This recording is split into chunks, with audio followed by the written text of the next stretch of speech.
Hiya, my name's Harry, and this is I'm Brad. yeah, and we're going to be talking about the BBC, the industry, and how it's funded and How it's structured, how competitive it is with other companies. yeah, we're going to go a little overview over it. So Brad's going to start with talking about how the company is structured. So the BBC is structured in many separate areas to manage the day-to-day working of the BBC. These are the Director General's Office and Management Board, Radio, BBC North, Finance Business, Future Media, News Group and Television. So pretty much what they do is they separate everything into like all the day-to-day business into separate companies within BBC, if that makes sense. So one subsection of the BBC will deal with only radio, one will deal with only television, one will deal with interactive media or internet or things like that. Yeah. I'm going to be talking about how the company is actually funded. It's funded in, I'd say, three main ways, because majority of it is towards the TV license. So if you have a TV license, they're getting a percentage of it. So whether you know it or not, you're actually paying to watch the BBC through your tax. They also get funded by the government quite a lot, so they don't have to rely on advertisements or anything like that. They've got a few advertisements between each shows, don't they? But they're just what BT's to advertise the upcoming programmes. Yeah, but overall they don't have any of the gimmicky advertisements. I think some programmes actually do use product placement a little bit, so that could be a source of income, a little bit, not too much.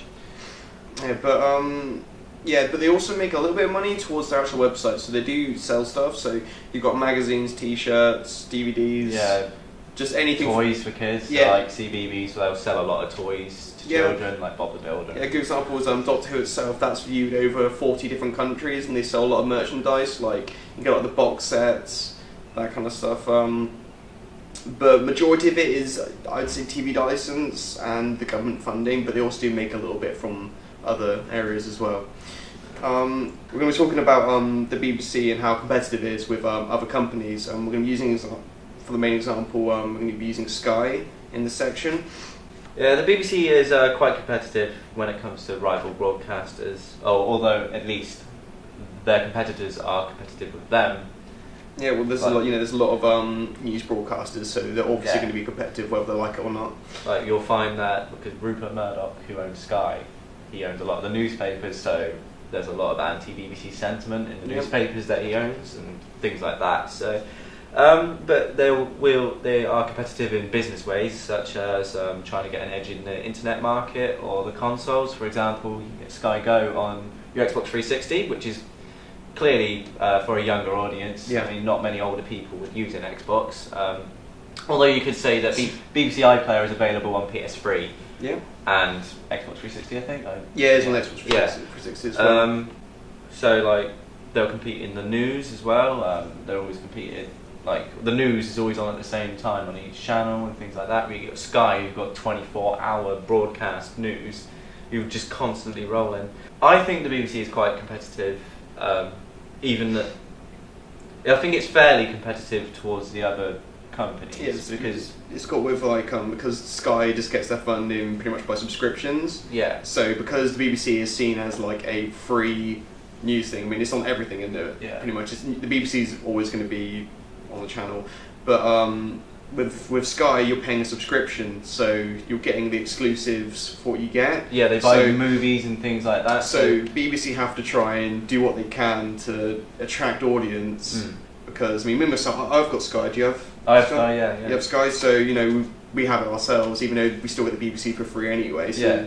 Well, I think it's competitive because like Sky offer different things for different audiences to like. Not like BBC has to be objective and straight down the middle. Whereas they've got their target audience. Yeah, they got their target. But Sky definitely has its target audience that it goes for, and I think it does it well. So like for example, this Christmas Sky bought Elf. Yeah. Off of Channel 4, so Channel 4 can't use it, so movie going public will definitely go to Sky because the movies package they offer and things like that. Sky Box Office. When it comes to Sky though, generally it has a larger channel base, so a lot of the channels on Sky, like we were talking about earlier, they've got everything. Well, they've got a larger reach if you think about it, because they're owned by the same man. But the biggest factor here is BBC is competing with a far larger company. Sky is a huge company, so And BBC have been going on for like years, you know, far longer than Sky have. But Sky have jumped into the modern age, so they already know what people want. And I think a lot of the time BBC do try and keep it traditional as well. Like they're trying to escape from all of them. To be honest, I think the BBC are quite restricted about what they can do, because the amount of money they get is nothing compared to channels like Sky and, you know, things like that. Yeah. They get they're doing whatever they can with the money they've got. yeah, exactly, and they're quite stretched out of what they can do. So I think just in general, BBC does seem to be more traditional in what they've got. I think the only way the BBC dominates Sky is radio, because speaking only from this country, speaking from a UK only basis, like, think of any other radio station that isn't BBC other than like Heart FM. Mm-hmm. So they make a lot of money definitely because of the radio, because it's always when you're in the car and everything. Yeah. So Sky don't really have that, but saying that, Sky also have a media dominance in the newspapers. They only started off as a newspaper thing. There was you started off as when the Skybox came out, and started off kind of the Skybox, and then they diverted, and they had their own news, then they all eventually evolved. BBC is always going to be competitive because it just is. It's a company. It has to be. And when it comes to being competitive over the money, generally they get the money towards them anyway. But they've got to remember they're being funded by the government. They're not saying they would move over to a different company, but they've got to please who they're being funded by. It's just a waste of money. But I think they've been kind of chucked in the deep end because they're against these, like, if you think about like proper big business companies, like Sky is huge, and they've really got to try their best to do what they can, because otherwise they're not going to make any money out of it. So the next section is we're going to be talking about is there still a place for public service broadcaster in today's competitive digital era? So that's saying, like, is there still a place for interactivity when it comes to the BBC? Brad's going to talk about that. I think the BBC is still a viable modern service. It's got all its digital. It's got a very good website. It's got iPlayer, which is available on multitude of platforms. You can get iPlayer on your phone, on your console, on your telly, on your computer. Like, obviously telly, because you'll be watching the BBC anyway. But I mean, they got things like Red Button service, BBC Red Button News carries 24-hour service. Yeah, pretty much. They've also got interactive shows and things like that. Where the gambling shows late at night, which are quite popular. I don't particularly watch them, but you can play along with it, can't you? You can press the red button and voice your opinion and interact with their thing. It's actually live, so so it's live, so they can always interact with anything that's going on. I think it's embraced the digital age quite well, personally. So like programs like Question Time, you're able to tweet things into the program. Tweet answers. Retorts to whatever's being discussed on the program itself, and things like that. So in fact, you can even ask your own questions on the program via the internet now.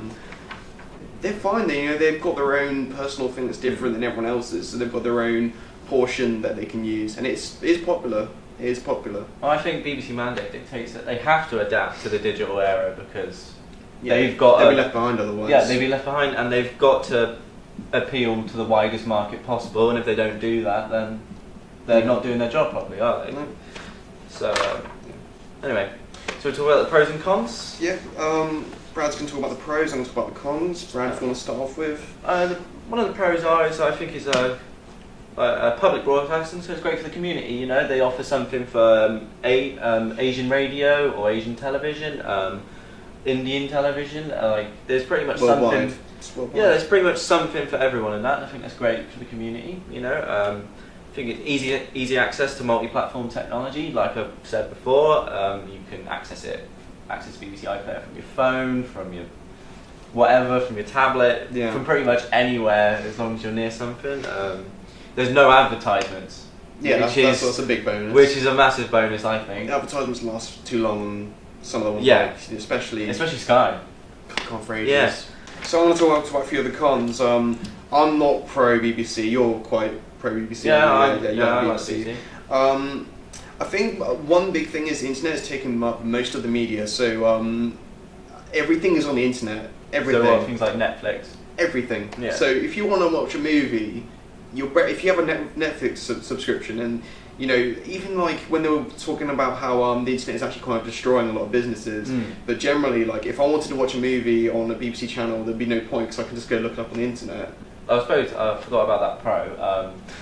Because it's publicly funded, the news has to be completely objective. Or at least they try to be. I mean, obviously, there are a few discrepancies now and again, but through and through, I think their news resource is one of the best out there. Definitely.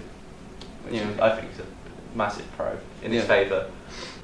Another one is they are funded by the government. I researched this, and it's not a terrible thing, but at the end of the day, if people realise someone's being funded by the government, they can kind of be tweaked with some of the information. Obviously, I'm not saying their information is a load of crap, but a lot of it can be maybe biased towards other news programmes, but that's just another thing about it in there.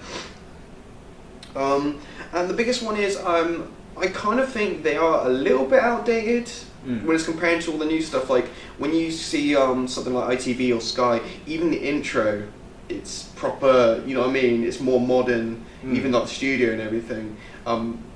It just feels a bit like, I mean, they have been going on for years, but I think they need to try a little bit harder to push themselves out there. But I do generally think they're outdated. I mean, they used to be very, very popular in the 80s and 90s because they had no competition. There was no one around. Well, apart from like Channel 4. Yeah. And but they had ITV, everything. Yeah, but they had everything. They had everything to themselves. And then all the other companies come in, like, Sky came in when they've taken over everything. So it's really, really competitive. And the American television companies come into England and things like that. In conclusion, we're going to have our own personal conclusions. When it comes to BBC, I think the BBC is a great source of information. It's a great company, but I think a lot of it is they need to try and push themselves a little bit more and try and do what they can to actually dominate over the other companies. Because me personally, I still really like Sky. I do. I think we're talking about that quite a lot in this actual presentation, but generally, I think they need to try and appeal to maybe a little bit of the younger audience as well. By younger, I don't mean like little kids. I mean just generally young adults. Because I've never really I do enjoy the content they put on the BBC, but I'm more enticed by other companies. So I just think their funding, they're alright. They're alright for money, but if they want to get more popularity, I think they need to try and push themselves more forward. It seems like they're on a bit of standstill. So you want more programs aimed? Yeah, I want more content mainly. I think that's what I'm asking for. But yeah, I want like more content. I want them to try and appeal a lot more compared to the other companies. Sure. So in my opinion, I think the BBC is a great thing. I think it's a British institution. I think it does, no doubt about that. In my opinion, it does great programs. Although BBC Three is a bit. But on the whole, I think it's great. I think the television, the TV license itself is worth not having adverts. Yeah, I think the BBC is a great British institution. If they get rid of it, I think it'll be a sad day for it wouldn't be good because I think there's something for everyone in it. Like, I mean, you may not like all the programs, but that is a downfall of having. But it's not just the BBC programs itself. They've got everything, radio, everything. Yeah, they got everything. But like, I think one of the downsides is because they aim at such a wide audience. They're not appealing to the British as much. They sort of lose something out of it, if you know what I mean. If you can't please everyone. You can't please everyone, but they aim at such a wide audience. So you're not going to find all programs you like, but you will probably find something in the BBC that you quite enjoy. You probably will, because there's always something aimed at every possible market. Yeah. So that's the end of our presentation, and I hope you enjoyed it. Any questions?